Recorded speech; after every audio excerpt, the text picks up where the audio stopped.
Anyway, dumako tayo mga bossing. Ano ba 'tong idadako natin, 'no?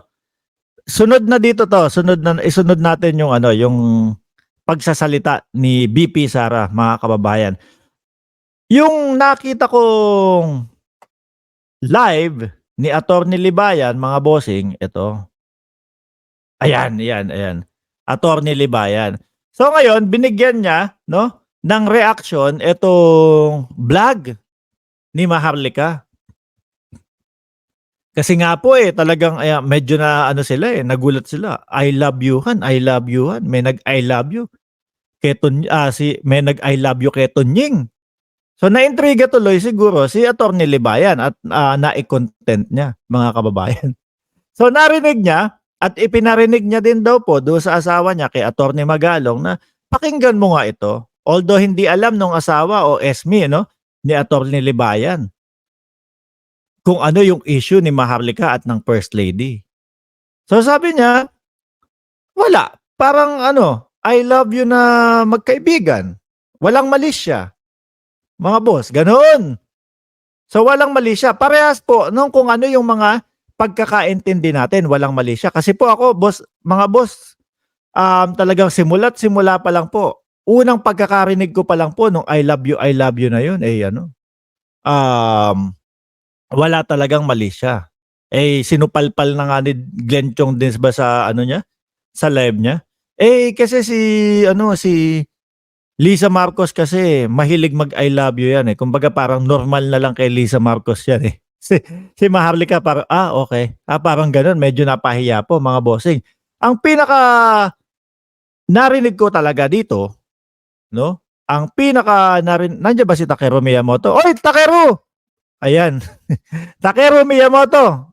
Sino po mas gwapo sa amin yan? Kasi lagi niya sinasabi mas gwapo daw po siya, Pero mahal po natin yung kapatid natin na yan, ano?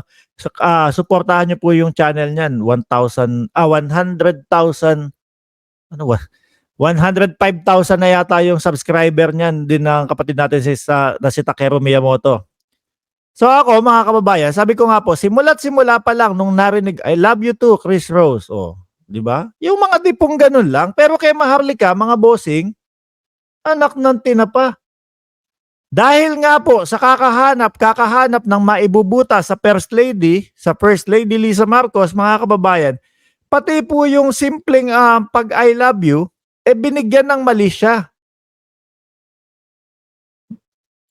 Sir Kaloy, ano ba 'to kaibigan mo si Maharlika? May tama na ba talaga 'to sa ano, sa ulo? Lahat po binigyan na ng issue, 'no? Walang-wala po at hindi po malayo ito doon sa ano, mga boss, doon sa milyonaryo. Happy birthday, milyonaryo! Sama-sama tayo maging milyonaryo. Ayan, 'di ba? Para po sa kanila, 10 ng mga subscriber niya, mga kababayan, nagnanakaw na daw po. Sa kaban ng bayan, nagnanakaw na daw po sa PCSO ang ating First Lady kasama si Mel Robles. Kumbaga, mga boss, pinapatulan nila yung maliliit na mga ganyan.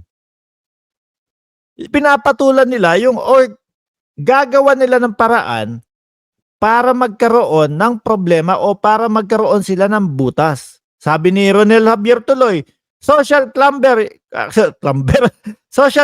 yang si Maharlika, sabi ni Ronel Javier. Shout out din po doon sa kaibigan natin na si Aljereb TV, mga kababayan. Ayan, nawala lang suportahan nyo din po ang channel niyan. Talagang simulat sa pulpo, mga bossing, nung kami ay kumbaga election. Sama-sama po kami niyan. Walang naging iwanan po, mga kababayan. Kaya suportahan nyo si Takeru, suportahan nyo po lahat ng mga vloggers, mga kababayan. Ano? Anyway, sinunog nga ni Libayan etong si Maharlika, mga kababayan.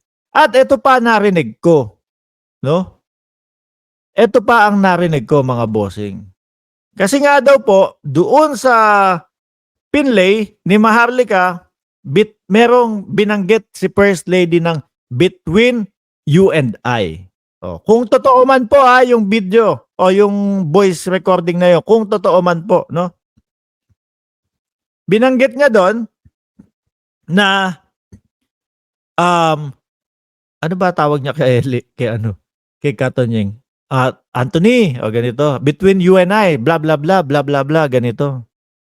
Ganyan. So sa madaling salita po, sa madaling pagpapaliwanag mga kababayan, para lang po kay Anthony Taberna at kay First Lady Lisa Marcos yun. So nabanggit niya kung na talagang totoo to, kung sino man, no, yung may pagkakasala diyan, malamang sa alamang at posible na wiretapping yan. Magkakaroon ng kaso ng wiretapping. 'Di ba? O ayan po, sabi nung kaibigan natin na si Aljere vlog, walang iwanan kahit yung ibang bumaliktad pero kami mananatiling sumuporta kay PBBM. Andito na din po si Asper Neto, mga kababayan. Happy Monday dito sa Pilipinas. O, di ba mga boss? Saglit lang, pahinga ko lang yung lalamunan ko. So, sunog na sunog po kasi mga kababayan Di po bang, ang style na lang po nito, wala nang mga mai-vlog. Wala na sigurong maiutos sa kanya o wala na tayong maibutas. Yung pulburon video, hindi gumana. Pag nagbigay na naman tayo ng date niyan, ligwak na tayo. Oh. Ilang beses na tayong nagbigay ng date.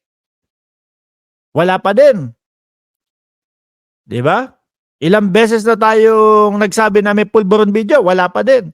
Tapos ang kakapal ng mukha natin na pag drug testin na naman ang Pangulo sa ikatlong pagkakataon.